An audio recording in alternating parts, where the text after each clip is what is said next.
Hello, my quilting friends. My name is Leah Day, and welcome to episode 90 of the podcast.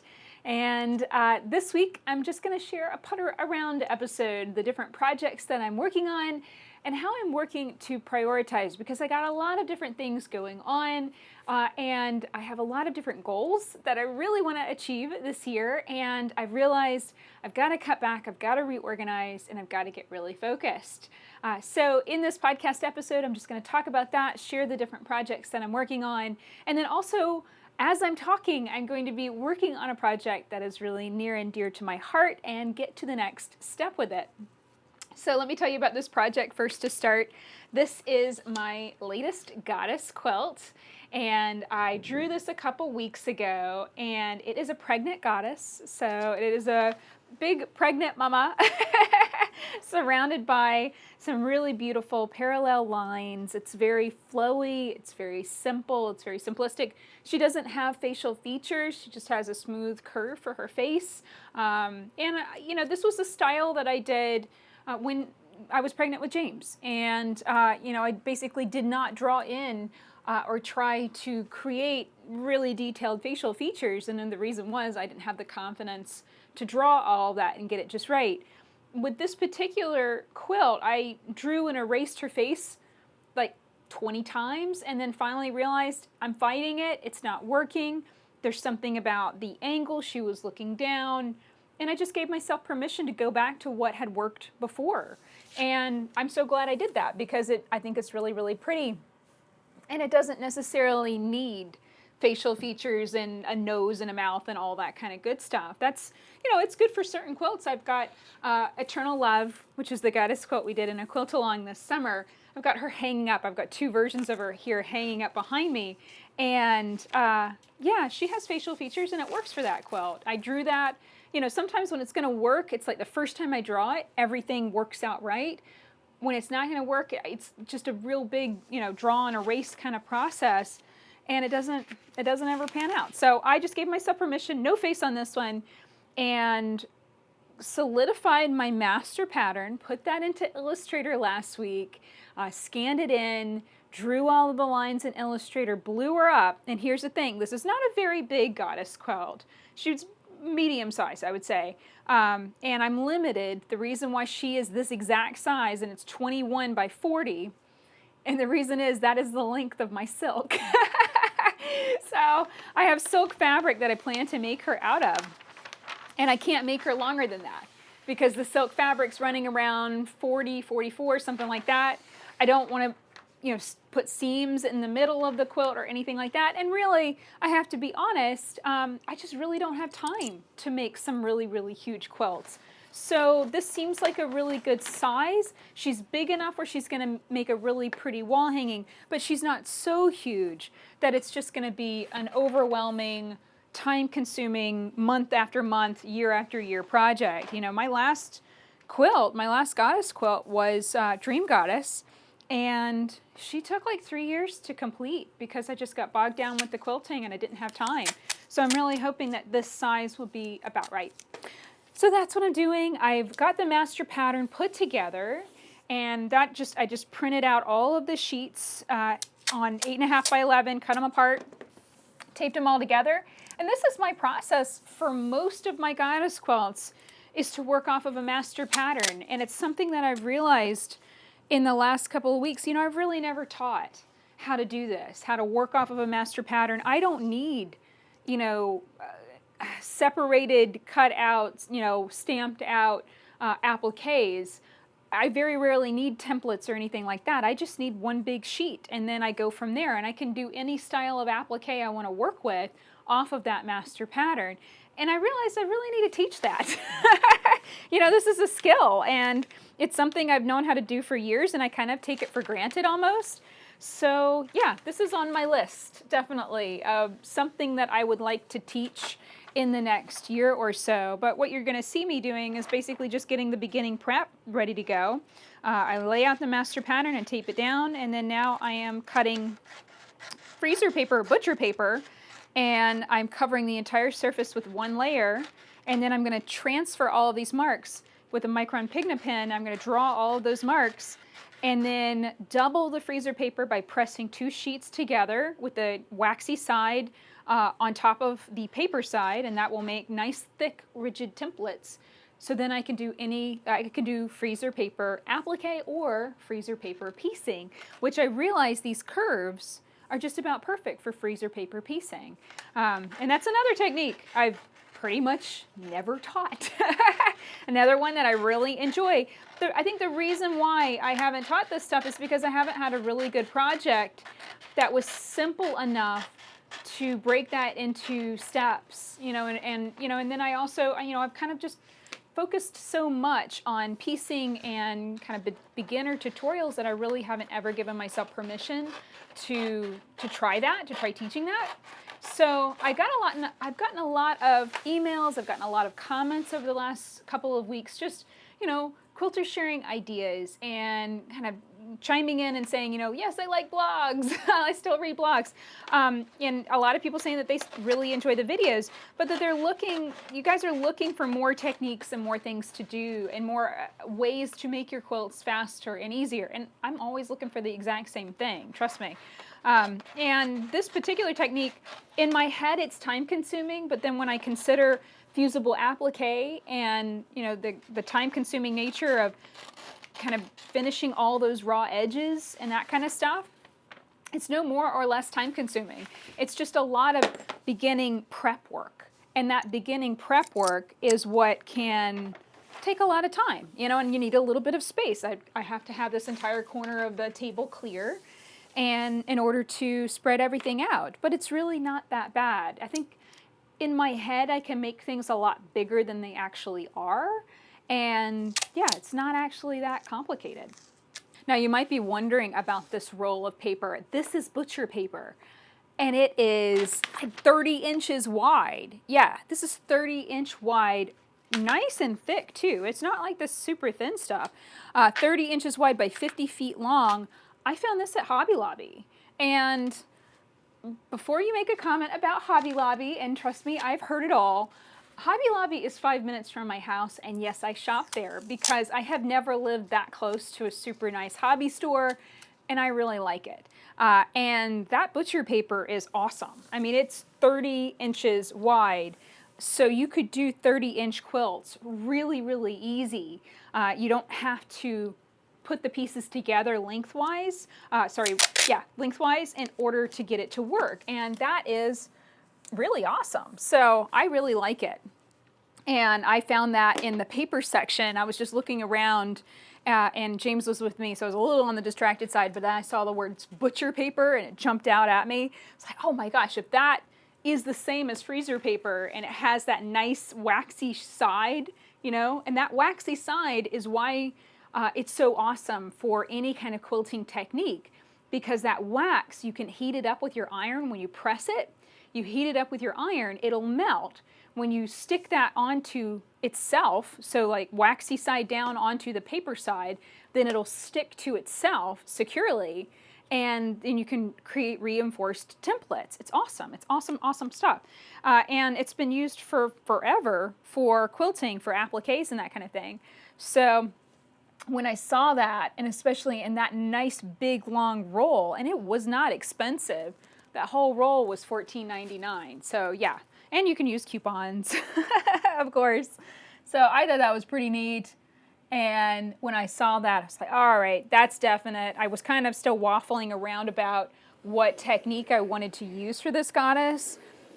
Whether to do fusible web, raw edge, which I generally don't like, or to do, some sort of other applique method. And once I saw that paper, I was like, oh yeah, we are going to do freezer paper piecing. That is what I'm going to do for this.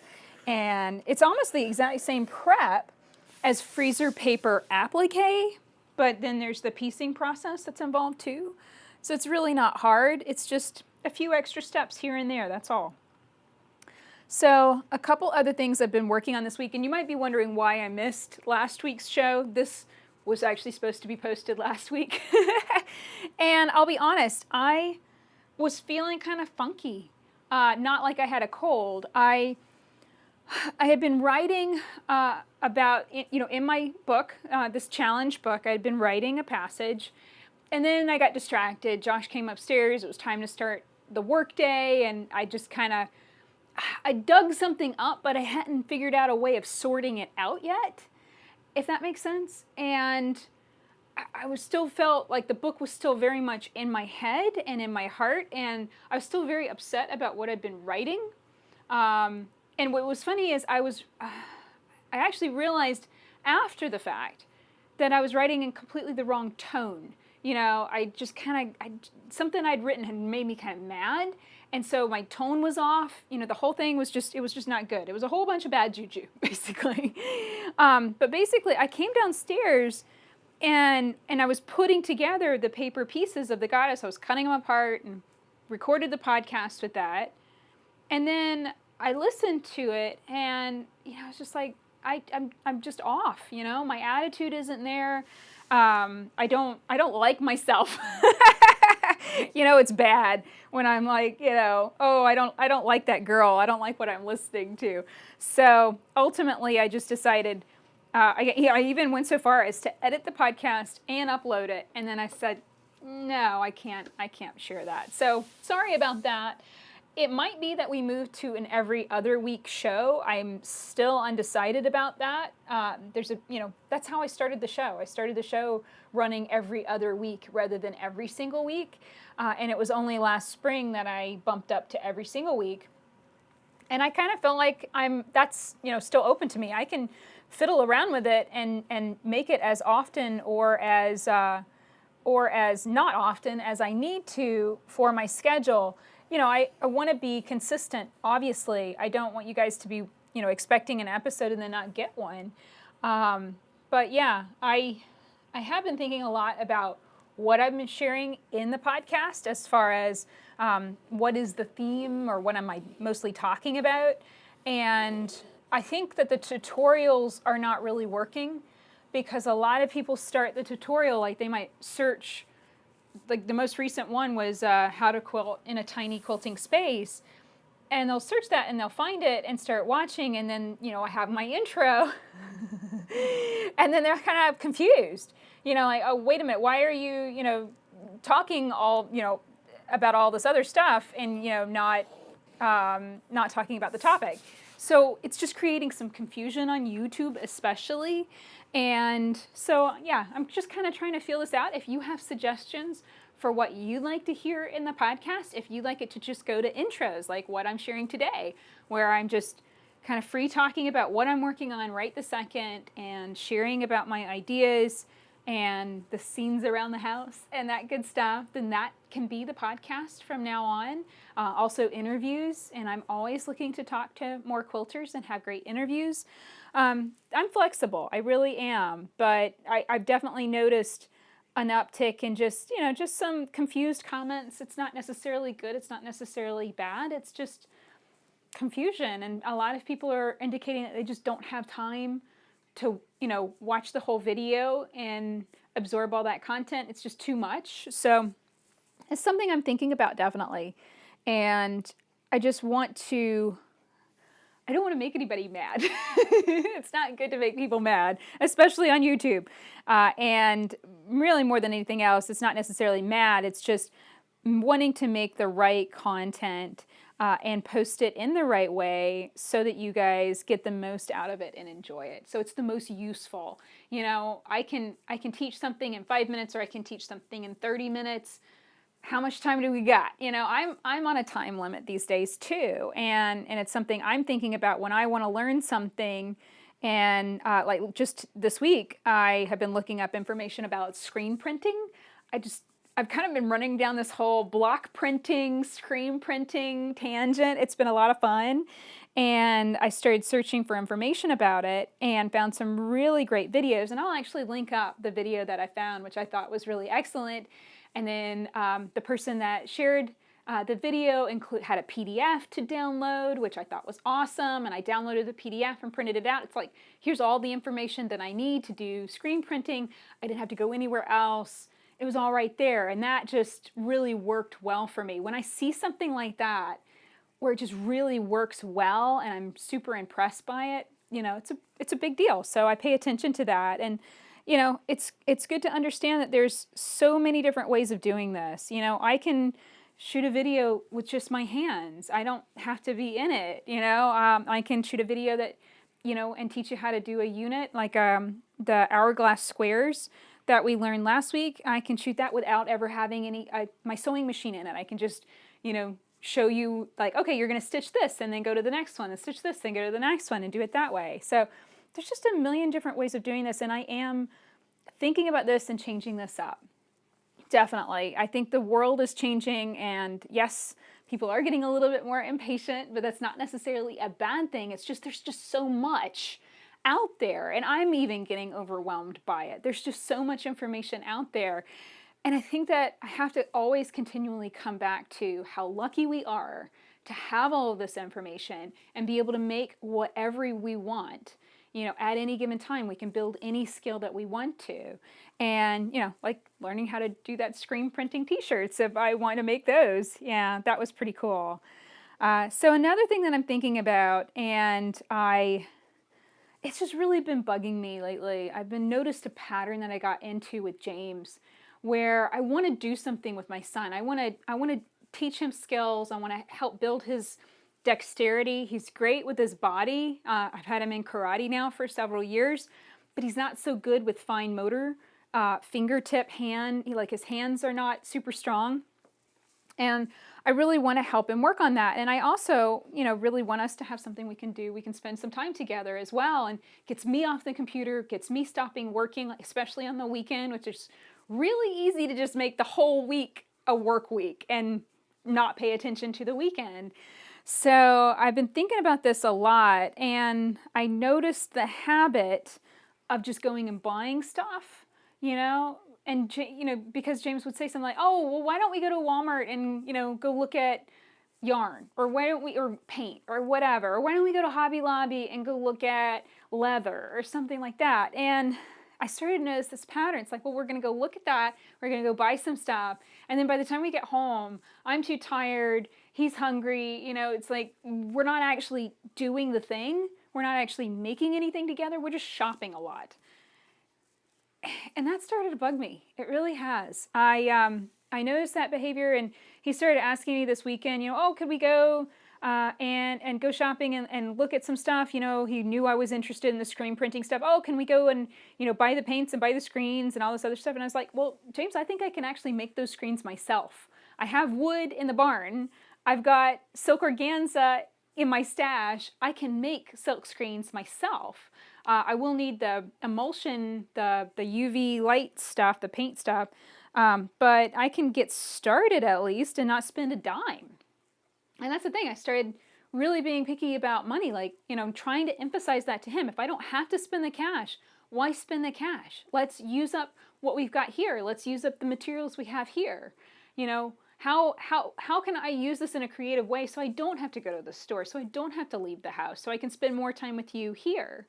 So this morning we got down into the laundry room, and I'm really in the mood to work with leather. And I gave him a choice. I said, okay, we can either go into the laundry room and work with leather, or we can go out to the wood shop and we have to clean it up. It is a trashed out total mess. I let it get way too far messy. It's just a matter of I'm in there and I'm messing around with something and I leave it kind of half finished, and then it gets cold like it is right now, and it's just nasty and really, really chilly in the barn, so I don't want to be out there working. Then Josh has his chicken stuff, so he brings in feed. He, messes around with something, leaves half of his tools out on the counter. Then I throw in some stuff that, I was fiddling around with my table in here, so I had extra stuff. I shoved it out there too, and it's like it starts to pack up, and then now it's like you can barely walk in the door. It's that bad. So yeah, it's going to take an entire day to clean out that barn just to make it so that we can play in it again, which is really frustrating. And so he knew that was going to be a big work thing. He was like, all right, we're going to play with leather. We're going to stay inside where it's warm and play with leather. So I had an idea in my head. I have these foam foam footstools that I bought. I have 2 of them, and I've been wanting to cover them in fabric or leather. The idea is leather would be really, really nice. And so that was my idea for the project that we would do together. But then as soon as I opened my leather bin, James saw these little pouches that I had made for one of Josh's costumes. I hadn't gotten on the costume yet. And he was like, oh, I really want to make one of these. And it involved stitching on the sewing machine and then inserting a snap rivet. And yeah, so I mean, it wasn't super involved. It was just stitching 2 seams and inserting the snap. So not a big deal. So I just let James guide the project then, and we went to the sewing machine. I made him rethread it completely and stitched the leather pieces together to make the pouch. And he had a great time. You know, he learned a lot. It was really funny seeing him thread the machine. He kept, for some reason, going from left to right, which threading a machine, almost all of those pathways are threaded from right to left. So I don't know if that was a left-handed thing or that was just a James thing. I don't know. It was just one of those funny things that I noticed as he was threading it. And then he really struggled to poke the thread into the needle. And so I got some pictures of him, which he's not really liking me to take his photo anymore. But I just loved seeing him working on the machine. And that just really made me happy more than anything else. I just really enjoyed spending that time with him. And I pulled out the bobbin case. He was like, oh my gosh, that's so cool. It was really sweet. And you know, this was a whole experience that we wouldn't have had we just left the house and gone shopping. You know, it just wouldn't have happened. I did have to stay patient with him because, you know, he doesn't have that dexterity and that hand strength yet. So when it came time to punching the holes through the leather, he couldn't use the tool, and it made him really frustrated. But I really wanted him to at least get the right feel and be gripping and holding the tool the right way. And it's one of those leather hole punchers, and they are pretty big for his hands. But he kept trying to kind of mush it like this with his hands on top of one another, which is not how you use the tool. So we kind of had a little bit of a titchy fight between ourselves. Just on how challenging that was. And of course, I can just grip it and pop it and it's done. But I wanted him to build the skill. So I had to stay patient. He had to stay patient. And ultimately had him, you know, kind of grip it on one side, flip the leather over, punch it on the other side. Usually that still wasn't going all the way through. So then ultimately I would punch it for him, but only after I really took his time on it and had a lot of repeated uses of the tool in the right way. And I figured that was the best skill builder it could be, really, until he gets the hand strength to punch those holes himself. You know, it's gonna just simply be like that. You know, or punching vertical with, you know, I have chisels and stuff, so he could always do it that way too. So yeah, made a little pouch, and then he finished it, and then it was kind of give a mouse a cookie. Oh, could we put a little strap on it so I can put it on my belt? You know, so I had to think through that, which it would have been good to do that before we turned it into a pouch, but it didn't honestly matter. We managed to attach 2 studs, and yeah, and then by the end of that, it was about an hour or so puttering around. He had his little pouch on his belt, and he was really happy about it. So overall, made me really happy I made that decision. It's a push. It's not easy. You know, I said last week or 2 weeks ago, I'm not letting go of the word challenge, not by any means. I'm ready and willing to embrace that whenever I know it will make me a better person. And I know in this situation, I rose to the challenge. It was not easy, especially with punching those holes and stuff. I had to be firm with him not to give up. It's so easy to just give up. Oh, here, you do it for me, that kind of thing. But I was really firm with him, and I think we had a really good time. Now, what's funny is I told him, I said, James, now remember, you can't actually do this all by yourself. So if you take this to school and you wear your pouch on your belt loop to school and your friends see it, you're going to have to tell them honestly that you can't make them one because you can't make it all by yourself. And so I set that was me setting a boundary of saying, you know, and James has occasionally, you know, shown something that we've made together, and then his friends have wanted to buy it. and buy multiple of them. And I've had to set a boundary and say, no, I'm sorry. I only have time to make this with you. I don't have time to make this for 30 other kids, It's fun. It really is. It's a great time. And I'm really pushing myself to do better at this. It was interesting when he was little. I just had a lot less time, and it was just a lot more focused, not necessarily that more focused on the business, just simply I was putting in so many more hours. I didn't have Dad's help, prepping up fabric and stuff like that.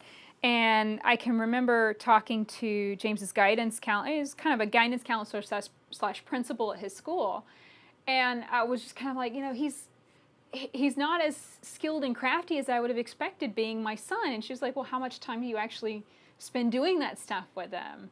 And she kind of pointed out, and not in a mean way, but just she kind of pointed out that usually super crafty moms, aren't very crafty with their kids.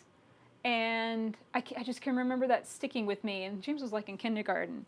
And so I'm really going to try and work on that. That's definitely something I want to actively work on. And yeah, be outside more too. That would be really good. It's just really cold right now. It is really, really, really cold and wet. Although let's see, I guess this was 2 weeks ago, I shared a picture. James and I bicycled to our grocery store, which is just down the road. And we went on our first bike ride, official bike ride on a real road where, the cars drive 45 miles an hour at least. And it was scary. But James got a new bike for Christmas and had his helmet on, and he stayed in front of me. I was in the back and, did really well. And he could hear me shout, kind of get over, close to the yellow line and that kind of thing. And a couple cars passed us. And that was a little scary, but I never at any point thought he was going to get hurt. And it was a challenge, but it was good that we did that together because I've been wanting to. And it was just this random fluke 70-degree day in January. And I love that. North Carolina has the weirdest weather sometimes. Every once in a while, we'll get just this nice little pocket of 2 or 3 days of beautiful weather. And then we'll get maybe some slushy snow. You never really know. And it's random. So I really appreciated that. So we biked to our grocery store, and I said, this is kind of uber special that we were able to bike here all by ourselves. So let's go get some ice cream. So we had a little ice cream, Snickers ice cream bar out in the parking lot. They have benches actually set up out in front. So that was really nice.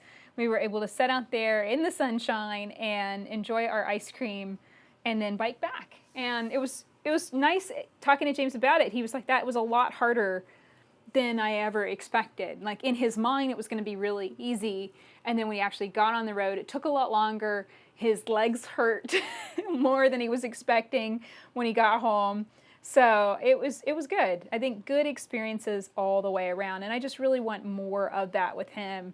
We're reaching an age where kind of, it seems like, like we were having a great time down here working with leather, and then we went upstairs, and I think he'd gotten hungry and really needed to eat something because all of a sudden his attitude just went out the window. And it was like, dude, clean it up. And got in trouble.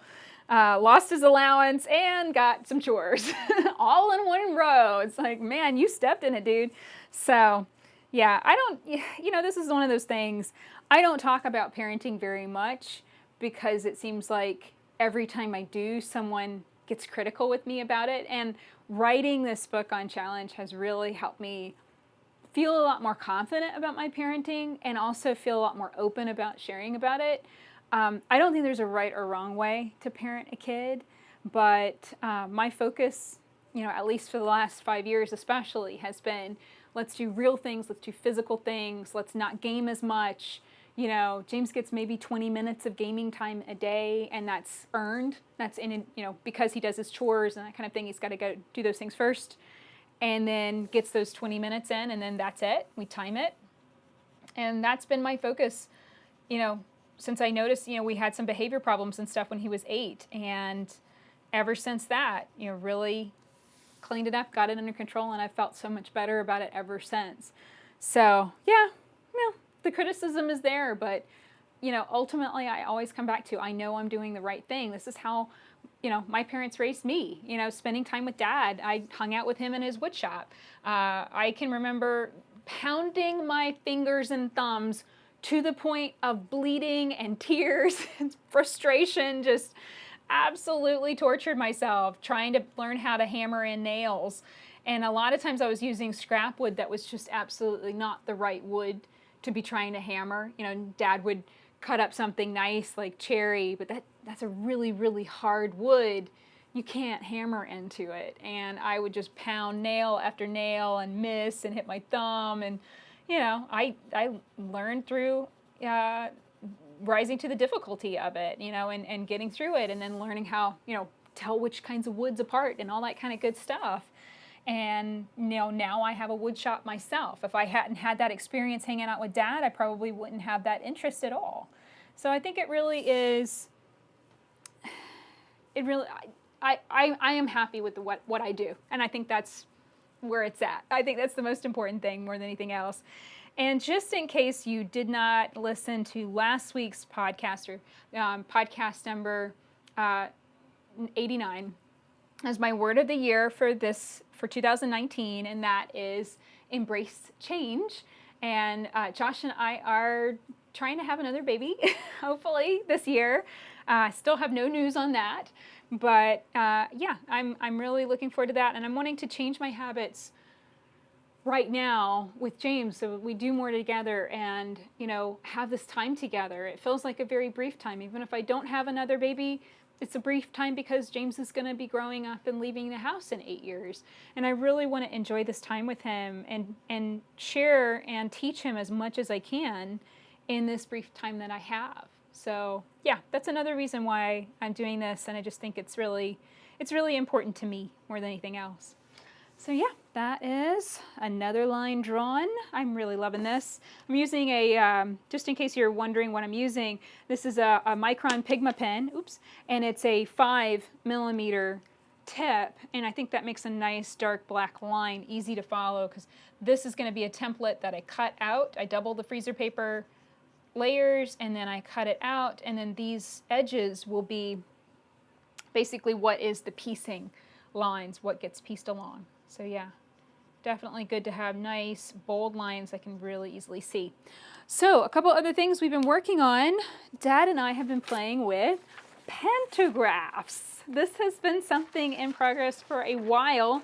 You might have seen, if you watched some Frame Quilting Friday videos, the Pantographs that I have had on the machine, on the frame, in the background. And really, this was just a process of learning how Pantographs works, learning how to index the design and the quilt so that way I can get to the next level, learning how to draw them in Illustrator so it forms a nice, beautiful repeating pattern, all of that stuff.